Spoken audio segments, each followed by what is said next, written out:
पाकिस्तान की नई security policy आज पाकिस्तान के प्रधानमंत्री इमरान खान ने उसे अनवील करना था। पाकिस्तान की नई सिक्योरिटी पॉलिसी में क्या कुछ है? उस सिक्योरिटी पॉलिसी में बहुत कुछ है, लेकिन एक सबसे बड़ा बदलाव जो सिक्योरिटी पॉलिसी में देखने को मिल रहा है वो बदलाव ये है कि अब पाकिस्तान भारत के साथ अच्छे संबंध चाहता है। पाकिस्तान भारत के साथ अपने संबंध सुधारना चाहता है। पाकिस्तान अपनी फॉरेन पॉलिसी में इस बात को ला रहा है कि हम 100 साल के लिए भारत के साथ नफरत का जो माहौल है उसे कंटिन्यू नहीं रखेंगे, उसे ख़त्म करेंगे। हॉस्टिलिटी की हमें भारत के साथ ज़रूरत नहीं है और इस नई सिक्योरिटी पॉलिसी में शिफ्ट है जियो स्ट्रैटेजिक से जियो इकोनॉमिक्स पर। शिफ्ट है आतंकवाद को अपनी फॉरेन पॉलिसी का एलिमेंट बनाकर, घाटी में आतंकवाद हो या अलग अलग देशों में आतंकवाद हो, हर जगह जब आतंकवाद के ऊपर इन्वेस्टिगेशंस होती हैं तो तार पाकिस्तान से जुड़ जाते हैं।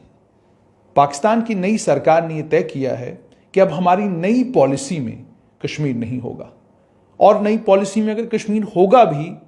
तो कश्मीर पर इतना चिंतन मंथन नहीं होगा, कश्मीर पर इतना सोच विचार नहीं होगा, कश्मीर कोर नहीं होगा हमारी सिक्योरिटी पॉलिसी का, कश्मीर कोर नहीं होगा हमारी फॉरेन पॉलिसी का। अब भारत के साथ 100 साल तक युद्ध करते रहेंगे और जब तक कश्मीर नहीं मिलता तब तक युद्ध करते रहेंगे। उस वाली पॉलिसी से हटकर अब भारत के साथ संबंध सुधारना, भारत के साथ इकोनॉमिक रिलेशंस को मजबूत करना और भारत के साथ ये सब कुछ करना, कश्मीर को परे रखकर करना, ये पाकिस्तान की नई फॉरेन पॉलिसी का हिस्सा होने जा रहा है। पहले पाकिस्तान की जो सिक्योरिटी पॉलिसी थी, उस सिक्योरिटी पॉलिसी में सबसे इंपॉर्टेंट कंपोनेंट जियो स्ट्रैटेजिक होता था, लेकिन अब कंपोनेंट है जियो इकोनॉमिक। मतलब ये कि अब ये नहीं कि हमें कश्मीर में आतंकवाद और अलगाववाद को बढ़ावा देना है, कश्मीर में आतंकवाद और अलगाववाद का समर्थन करना है और दूसरी तरफ भारत से संबंध सुधारने की बात करनी है। अब बात इस पर कि अब हमें कश्मीर को परे रखना है और भारत के साथ संबंध सुधारने की कोशिश करनी है। इसमें यह भी कहा गया है इकोनॉमिक सिक्योरिटी सेंट्रल थीम होगी नई सिक्योरिटी पॉलिसी की और नई फॉरेन पॉलिसी की। यानी पाकिस्तान को अब यह समझ में आने लगा है कि आतंकवाद के कारण आईएमएफ में, इंटरनेशनल मॉनेटरी फंड में पाकिस्तान को दिक्कत है। आतंकवाद के कारण पाकिस्तान अमेरिका के साथ जो उसके रिश्ते हैं वहां बैकफुट पर है, और आतंकवाद के कारण कल चीन भी पाकिस्तान का साथ छोड़ सकता है। ये सारी चीजें पाकिस्तान में जो विदेश मामलों की जानकार हैं, जो फॉरेन अफेयर्स को समझते हैं, वो पाकिस्तान की सरकार को लंबे समय से बता रहे थे। अब हुआ क्या है? हुआ यह है कि अब इस नई सिक्योरिटी पॉलिसी में, नई फॉरेन पॉलिसी में कोशिश ये होगी कि भारत के साथ संबंध सुधारे जाएं। कोशिश ये होगी कि कारोबार भारत और पाकिस्तान के रिश्तों की नींव हो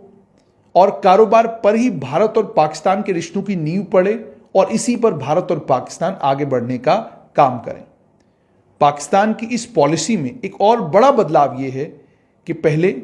पाकिस्तान जब भी बात करता भारत के साथ वार्ता करने की, तो पहली बात यह करता कि जब तक जम्मू कश्मीर का मसला हल नहीं होगा तब तक भारत से कोई बातचीत नहीं होगी। जब तक आप 5 अगस्त 2019 को जो फैसले लिए गए हैं उनको वापस नहीं करते तब तक कोई बातचीत नहीं होगी। ये सारे राग हमने पाकिस्तान को अलापते हुए देखा, लेकिन अब पाकिस्तान ने तय किया है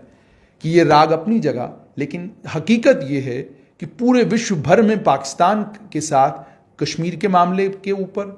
पाकिस्तान के साथ आतंकवाद और अलगाववाद को लेकर ना कोई समर्थन करने वाला है और ना कोई पाकिस्तान के साथ खड़ा होने के लिए तैयार है। पाकिस्तान ने इस चीज को भी देखा कि भारत ने किस तरीके से सऊदी अरेबिया के साथ अपने रिश्तों को और घनिष्ठ और मजबूत किया है। भारत ने किस तरीके से अपने रिश्तों को मिडिल ईस्ट में और ज्यादा मजबूत और ज्यादा पक्का किया है, और किस तरीके से यूएई जम्मू कश्मीर में इन्वेस्टमेंट करने के लिए तैयार हुआ है और बड़े पैमाने पर यूएई जम्मू कश्मीर में इन्वेस्टमेंट करने जा रहा है। दुबई के लिए डायरेक्ट फ्लाइट इस समय जो है वो कश्मीर से चल रही है। हालांकि उसमें पाकिस्तान ने बहुत सारी दिक्कतें पैदा की हैं, लेकिन उन दिक्कतों के बावजूद फ्लाइट जो है वो चल रही है। और उसके अलावा सिर्फ इतना ही नहीं, उसके अलावा एक और बड़ी चीज कि पूर्व नेशनल सिक्योरिटी एडवाइजर सरताज अजीज ने इस पॉलिसी को क्राफ्ट करने का काम 2014 में शुरू किया था। 2014 में उन्होंने भांपना शुरू किया था कि विश्व भर में जो बदलाव आ रहे हैं, जो चेंजेस आ रही हैं, इन चेंजेस के चलते हमको भी अपनी पॉलिसी में बड़े बड़े बदलाव करने होंगे। और उसके बाद इस समय पाकिस्तान के national security adviser doctor Moeed Yusuf ने पाकिस्तान की पार्लियामेंट्री कमेटी को इस पॉलिसी के ऊपर ब्रीफ किया, बताया कि पॉलिसी के कंटूर्स क्या हैं, पॉलिसी में क्या कुछ है। हालांकि पार्लियामेंट्री कमेटी ने ये पूरी बातचीत सुनी नहीं और बायकॉट करके वो चले गए, लेकिन सेंट्रल थीम अब नई सिक्योरिटी पॉलिसी का सेंट्रल थीम अब होगा भारत के साथ शांति, कश्मीर के मामले को, कश्मीर के मुद्दे को सेटलमेंट, कश्मीर के मुद्दे की सेटलमेंट हो, तब जाकर भारत के साथ रिश्ते सुधरेंगे। अब ये वाला राग अलापना पाकिस्तान बंद करेगा और पाकिस्तान बात अब भारत के साथ इस पर करेगा कि किस तरीके से कारोबार बढ़ाया जा सकता है, किस तरीके से इकोनॉमिक्स को बेस बनाकर दोनों देश एक दूसरे के करीब आ सकते हैं, किस तरीके से भारत का विश्वास जीता जा सकता है और किस तरीके से आतंकवाद और अलगाववाद का समर्थन करना कम करना है और लगभग खत्म करना है। यहां पर आपको यह बताना बहुत ज्यादा जरूरी है कि पाकिस्तान में जब वहां के नेशनल असेंबली के चुनाव होते थे, उन चुनाव में जब भी अलग अलग पॉलिटिकल पार्टीज, चाहे पाकिस्तान मुस्लिम लीग नवाज हो, पाकिस्तान पीपुल्स पार्टी हो, पाकिस्तान तहरीक इंसाफ हो या पाकिस्तान की कोई और पॉलिटिकल पार्टी हो, हर पॉलिटिकल पार्टी के इलेक्शन मैनिफेस्टो में कश्मीर को लेकर कम से कम 4-5 पैराग्राफ 2009-2010 तक हुआ करते थे। लेकिन 2009-10 के बाद एक बड़ा बदलाव आया। पाकिस्तान की पॉलिटिकल पार्टीज ने आहिस्ता आहिस्ता अपने इलेक्शन मैनिफेस्टो से कश्मीर को बाहर निकालना शुरू किया। और 2014 के बाद जो चुनाव हुए, उन चुनावों में अगर आप इलेक्शन मैनिफेस्टो पीपल्स पार्टी का, मुस्लिम लीग का, पाकिस्तान तहरीक इंसाफ का, ये बाकी पॉलिटिकल पार्टीज के इलेक्शन मैनिफेस्टोज अगर आप पढ़ेंगे तो आपको कश्मीर मिलेगा, मगर डाइल्यूटेड कश्मीर मिलेगा। वो स्टैंड कश्मीर को लेकर नहीं मिलेगा जो स्टैंड 2007, 8, 9 या 2007, 8 से पहले पाकिस्तान की अलग अलग पॉलिटिकल पार्टीज लिया करती थी। यानी पाकिस्तान में कश्मीर को बेचकर चुनाव जीतने की कोशिश किया करते थे। लेकिन आहिस्ता आहिस्ता पाकिस्तान की पॉलिटिकल पार्टीज ने रियलाइज किया कि पाकिस्तान में भी कश्मीर उतना बिक नहीं रहा, तो बेहतर है कि कश्मीर को आहिस्ता आहिस्ता इलेक्शन मैनिफेस्टो से बाहर किया जाए। जब इलेक्शन मैनिफेस्टो से बाहर करना शुरू किया, उसके बाद एक और बड़ा बदलाव 2013 के बाद पाकिस्तान में जो देखने को मिला, वो बड़ा बदलाव ये था कि पाकिस्तान के कुछ इंपॉर्टेंट अखबार, नेशन हो, जंग हो, डॉन हो या अन्य कई और अखबार, उन अखबारों में एडिटोरियल्स आए जिन एडिटोरियलों में पाकिस्तान की सरकार को ये चेताया गया, ये बताया गया, यदि आप कश्मीर का राग अलापते रहेंगे, उसका नतीजा ये निकलेगा कि आप पूरे विश्व में आइसोलेट हो जाएंगे और आइसोलेशन का नतीजा ये निकलेगा कि पाकिस्तान की इकोनॉमी कमबल करेगी, पाकिस्तान इकोनॉमिकली कमजोर हो जाएगा और पाकिस्तान जब वित्तीय तौर पर कमजोर हो जाएगा, उसका नुकसान ये है कि लॉ एंड ऑर्डर की दिक्कत हो सकती है और सिविल वॉर तक की सिचुएशन जो है वो देश में पैदा हो सकती है। क्योंकि अगर चीज़ें महंगी होंगी, चीज़ों के दाम महंगे होंगे, उसका नतीजा ये निकलेगा कि आम जनमानस परेशान होगा। आम जनमानस परेशान हुआ तो आम जनमानस सरकार को परेशान करेगा। आहिस्ता आहिस्ता अखबारों में एडिटोरियल आने शुरू हुए और कई बार कई लेखकों ने तो यहां तक जम्मू कश्मीर को लेकर लिखा कि आपके लिए बेहतर है कि कश्मीर का राग अलापना मुकम्मल तौर पर बंद कर दें। कश्मीर आपकी हद में नहीं, कश्मीर को लेकर आप कोई बड़ा चेंज या लैंडस्केप के ऊपर कोई बड़ा बदलाव आप ला नहीं सकते, तो आप कश्मीर का राग क्यों अलापते हैं। बेहतर यह है कि वो देश, जिस देश में आपने आतंकवाद एक्सपोर्ट किया, जिस देश में आप लोगों ने अलगाववाद की मदद की, जिस देश में आपने आग लगाने की कोशिशें की, उस देश के साथ अपने संबंध सुधारिए और कोशिश कीजिए कि कारोबार भारत और पाकिस्तान के बीच में बढ़े, क्योंकि जितना कारोबार भारत और पाकिस्तान के बीच में बढ़ेगा, उसका सीधा सीधा फायदा पाकिस्तान को ज्यादा होगा और कुछ हद तक उसका फायदा जो है वो कुछ हद तक उसका फायदा जो है वो भारत को भी होगा। हालांकि भारत के जीडीपी पर, भारत की इकोनॉमी पर पाकिस्तान के साथ संबंध सुधारने के बाद कोई ज्यादा बड़ा फर्क नहीं पड़ने वाला, लेकिन पाकिस्तान की इकोनॉमी को स्टेबलाइज करने में बहुत मददगार साबित हो सकता है अगर पाकिस्तान अपने रिश्ते भारत के साथ ठीक करे। ये मैं नहीं, बल्कि ये पाकिस्तान के अलग अलग अखबार लिख रहे थे। ये सब बदलाव पाकिस्तान के अंदर आ रहा था। पाकिस्तान तहरीक इंसाफ ने जब चुनाव जीता और सरकार बनाई, सरकार बनाने के बाद पाकिस्तान के प्रधानमंत्री इमरान खान और पाकिस्तान के national security adviser doctor Moeed Yusuf दोनों ने अलग अलग स्तर पर कोशिश की कि हालात को बदलने की कोशिश की जाए, लेकिन आतंकवादियों ने और आतंकवादियों के जो सरगना पाकिस्तान में बैठे हुए हैं, उन लोगों ने जो भारत को लेकर उनकी पिछले 70 साल से एक पॉलिसी रही है, उसी पॉलिसी पर वो काम करते रहे। नतीजा ये निकला कि पुलवामा हुआ और पुलवामा के नतीजे में ऑपरेशन बालाकोट हुआ। ऑपरेशन बालाकोट के नतीजे में भारत और पाकिस्तान के बीच में रिश्ते खराब हो गए। इस हद तक खराब हो गए कि एक समय आया जब लगने लगा शायद अब किसी भी समय भारत और पाकिस्तान के बीच में युद्ध हो सकता है। लेकिन अंतर्राष्ट्रीय शक्तियां जितनी भी हैं वो बीच में पड़ी और पाकिस्तान और भारत के बीच में युद्ध जैसी स्थिति रही तो जरूर, लेकिन युद्ध हुआ नहीं। उसके बाद एक और बड़ा बदलाव जो है वो अमेरिका में देखने को मिला। जो बाइडेन अमेरिका के राष्ट्रपति बने, पाकिस्तान को उम्मीद और तवक्का ये थी कि शायद ट्रंप जितने प्रधानमंत्री नरेंद्र मोदी के करीब हैं, शायद जो बाइडेन इतने करीब नहीं होंगे और हमें कश्मीर के मामले पर अमेरिका की तरफ से, यूएसए की तरफ से कुछ रिलीफ मिलेगा, कुछ मदद मिलेगी। लेकिन बाइडेन ने भी कश्मीर के ऊपर खामोशी रखी और खामोशी रखने के साथ साथ में उन्होंने प्रधानमंत्री नरेंद्र मोदी से जब मुलाकात की तो साफ किया कि वो भारत के साथ घनिष्ठ और मजबूत रिश्ते चाहते हैं। अब जाहिर सी बात है,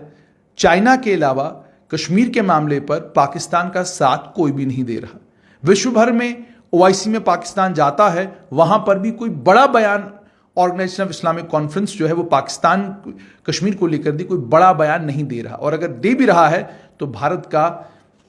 भारत की फॉरेन मिनिस्ट्री फौरन उसका जवाब देती है और ओआईसी भी ये कहती है कि आप भारत के आंतरिक मामलों में ना बोलें, हस्तक्षेप ना करें, और अगर आपको बात भी करनी है, कमेंट भी करना है, तो उसको महदूद जो है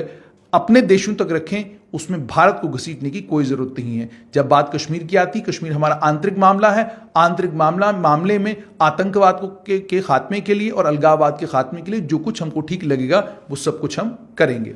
अब ये सारी सिचुएशन पूरे दुनिया की देखकर और पाकिस्तान में जो अलग अलग पाकिस्तान में जो उनका इस समय जो यूं कहिए कमोडिटीज़ के वहाँ जो रेट्स हैं, अलग अलग चीज़ों के रेट्स हैं, पेट्रोल के दाम हैं और पाकिस्तान के पैसे की जो कीमत इस वक्त इंटरनेशनल ट्रेड में है, उन सारी चीज़ों को जब आप ध्यान में लाते हैं तो पाकिस्तान के अंदर जितनी भी पॉलिटिकल पार्टीज हैं जो इस वक्त विपक्ष में हैं, वो सारी ये कह रही हैं कि पाकिस्तान की सरकार जो है विफल हुई है दामों को कंट्रोल करने में। पाकिस्तान की सरकार विफल हुई है अंतर्राष्ट्रीय लेवल पर पाकिस्तान की इमेज को ठीक करने में। पाकिस्तान की सरकार विफल हुई है इंटरनेशनल मॉनेटरी फंड से जो पाकिस्तान को पैसा मिलना था उस पैसे को इंश्योर करने में। पाकिस्तान की सरकार विफल हुई है FATF में फाइनेंशियल एक्शन टास्क फोर्स ने पाकिस्तान को अभी भी क्लियर नहीं किया है और अभी भी पाकिस्तान को लेकर ये कहा जाता है कि पाकिस्तान कई आतंकवादी संगठनों की और कई आतंकवादियों के खाते आज भी पाकिस्तान में ऑपरेट होते हैं। सारे इल्जाम पाकिस्तान के ऊपर लगते रहते हैं। तो इसके चलते, ये सारी चीजों के चलते पाकिस्तान की नई फॉरेन पॉलिसी से कश्मीर को बाहर निकालना साफ तौर पर यह दर्शाता है कि पाकिस्तान ये बात समझ चुका है कि कश्मीर का राग अलाप कर कुछ भी मिलना नहीं। अगर कुछ मिलेगा तो वो भारत के साथ कारोबार करके मिलेगा, अगर कुछ मिलेगा तो वो रिश्ते सुधार कर मिलेगा, अगर कुछ मिलेगा तो वो आतंकवाद और अलगाववाद का समर्थन ना करने से मिलेगा। और ये भी कई लेवल्स पर अब कहा जा रहा है कि पाकिस्तान में जो आतंकवाद का इंफ्रास्ट्रक्चर है उस इंफ्रास्ट्रक्चर से पाकिस्तान की आर्मी भी परेशान है और पाकिस्तान की सरकार भी परेशान है। किस हद तक सही है ये पाकिस्तान के अलग अलग अखबारों को अगर आप पढ़ेंगे तो वहाँ से आपको एक अंदाज़ा होगा कि जो सिविल सोसाइटी पाकिस्तान की है वो कितनी कंसर्न्ड है और सिविल सोसाइटी किस हद तक क्या कुछ जम्मू कश्मीर को लेकर अपनी सरकार को कह रही है और किस हद तक सरकार उसको समझते हुए अपनी फॉरेन पॉलिसी के अंदर, सरकार अपनी सिक्योरिटी पॉलिसी के अंदर वहां पर बदलाव ला रही है। अब सिक्योरिटी पॉलिसी में बदलाव तो पाकिस्तान ने लाया है और यह भी कहा है कि भारत के साथ रिश्ते सुधारने की पाकिस्तान की सरकार पूरी कोशिश करेगी और इकोनॉमी को बेस बनाकर भारत के साथ वार्ता भी शुरू होगी और रिश्ते भी सुधारने की कोशिश की जाएगी। वहां पर आपको यह भी याद होगा कि पिछले दिनों chief of the army staff उन्होंने भी एक बयान दिया। उन्होंने कहा कि सियाचिन में संभवतः अगर पाकिस्तान मान जाए और पाकिस्तान विश्वास दिलाए तो संभव है कि हम भी सियाचिन से अपने फौजों को वापस ले लें और पाकिस्तान भी सियाचिन से अपनी फौजें जो है वापस ले ले। तो ये बयान भी जो है chief of the army staff का आया है सियाचिन को लेकर। और उसके अलावा बॉर्डर्स पर फरवरी 2021 आपको याद होगा कि सीज फायर की अनाउंसमेंट हुई थी और ये कहा गया था कि एलओसी का एहतराम किया जाएगा, इंटरनेशनल बॉर्डर का एहतराम किया जाएगा और कहीं पर भी किसी भी जगह पाकिस्तान और भारत की फौजें जो है आपस में टकराएंगी नहीं। तो उसमें डीजीएमओ लेवल पर बातचीत हुई और फाइनली सीज फायर जो है वो भारत और पाकिस्तान के बीच में हुआ और इस समय पूरे इंटरनेशनल बॉर्डर के ऊपर और एलओसी के ऊपर मुकम्मल तौर पर सीज फायर। और सीज फायर को भी यही माना जा रहा है कि ये भी पाकिस्तान की तरफ से कोशिश है भारत की सरकार को ये विश्वास दिलाने की कि वो आतंकवाद और अलगाववाद का अब समर्थन नहीं करते। लेकिन दूसरी तरफ जब हम एलओसी के ऊपर जो इन्फिल्ट्रेशन के अटेम्प्ट्स हैं उनके नंबर को बढ़ता हुआ देखते हैं, जब हम एलओसी के ऊपर देखते हैं कि इन्फिल्ट्रेशन अटेम्प्ट होने के साथ साथ में पाकिस्तान आतंकवादी अभी भी इस तरफ भेज रहा है,